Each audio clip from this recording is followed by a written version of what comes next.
আসসালামু আলাইকুম রহমতুল্লাহ। প্রিয় দেশবাসী, আজকে যে বিষয়টা নিয়ে এখানে কথা বলবো সেটা হচ্ছে আমাদের জাতীয় নির্বাচন। বর্তমানে আমাদের জনগণের দাবি, রাজনৈতিক দলগুলোর দাবি জাতীয় নির্বাচন দেয়া দরকার সুষ্ঠু পরিবেশে।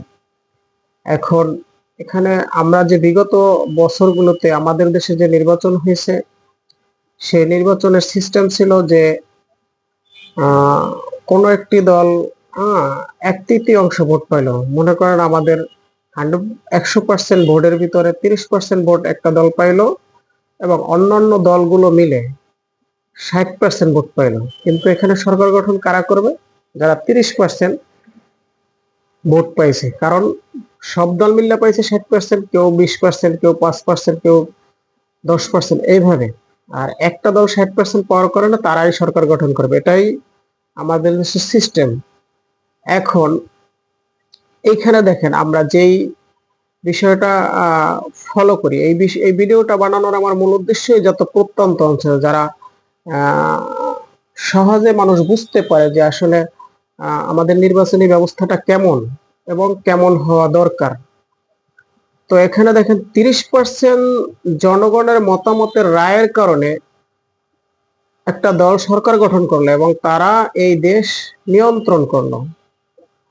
এখন বাকি 60% জনগণের মতামতই গ্রহণযোগ্যতা পাচ্ছে না, তাদের মতামতের কোনো গুরুত্ব নাই, তাদের চাওয়া পাওয়ার কোনো মূল্য নাই।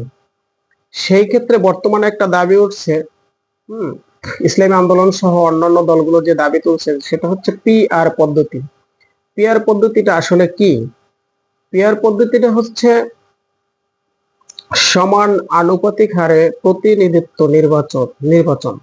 যেমন আমি এখানে পিআর এর মিনিংসটা হচ্ছে প্রপোর্শনাল রিপ্রেজেন্টেশন, মানে সমান আনুপাতিক হারে প্রতিনিধিত্ব নির্বাচন। এখন এখানে পিআর এর কাজটা কি, এটা আমাদের বোঝা উচিত।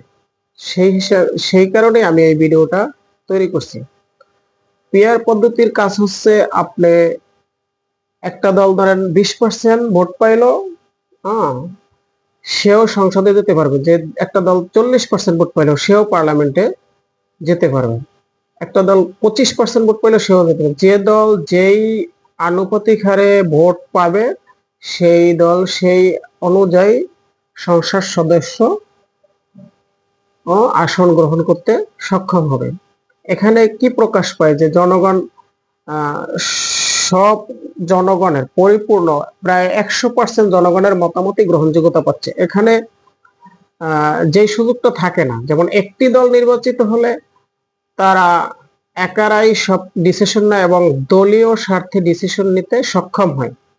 হ্যাঁ, যেমন আমরা এই বিগত ইতিহাস থেকে এরকমই, মানে পাস্টার লাইফ থেকে এরকমই প্রকাশ ঘটে যে একটা দল নির্বাচিত হলে তাদের দলকে তারা গুছিয়ে তাদের দলের মাধ্যমেই পুরা দেশ নিয়ন্ত্রণ করে। প্রশাসন বলেন, বিচার ব্যবস্থা বলেন, আহ, উম, ব্যবসায়িক অবস্থা বলেন, হ্যাঁ, টোটাল সিস্টেমটাকে তারা নিজেদের আয়ত্তে রাখে। আর এই পিয়ার পদ্ধতি নির্বাচিত হলে এখানে কিন্তু এই জিনিসটা গ্রহণযোগ্যতা পাবে না।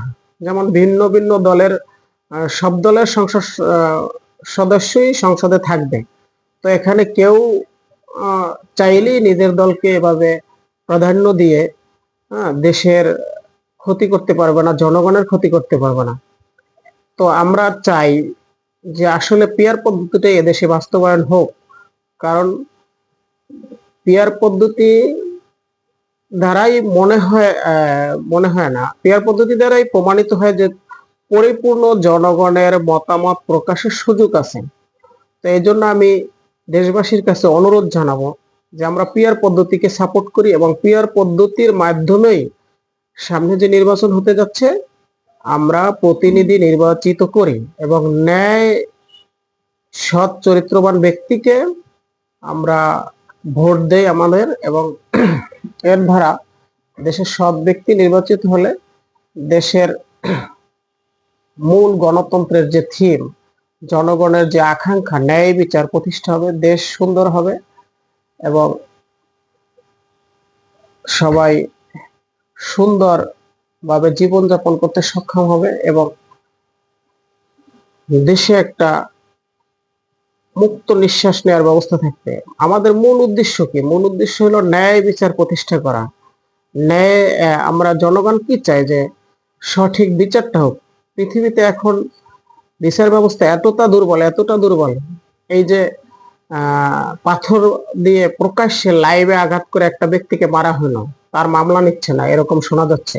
জানি না কতটুকু সঠিক, কিন্তু এভাবে চলতে থাকলে তো আমাদের কোনো স্বাধীনতাই থাকলো না। তো আমি দেশবাসীকে আহ্বান জানাবো, অনুরোধ জানাবো যে আমরা সঠিক ব্যক্তিকে নির্বাচিত করি এবং আহ পিয়ার পদ্ধতিকে আমরা সাপোর্ট করি। এবং দেশের জনগণ যদি চায়, বর্তমান সরকার এই পদ্ধতিকে গ্রহণযোগ্যতা দিতে বাধ্য থাকবে। আল্লাহ হাফেজ, সবাইকে ধন্যবাদ।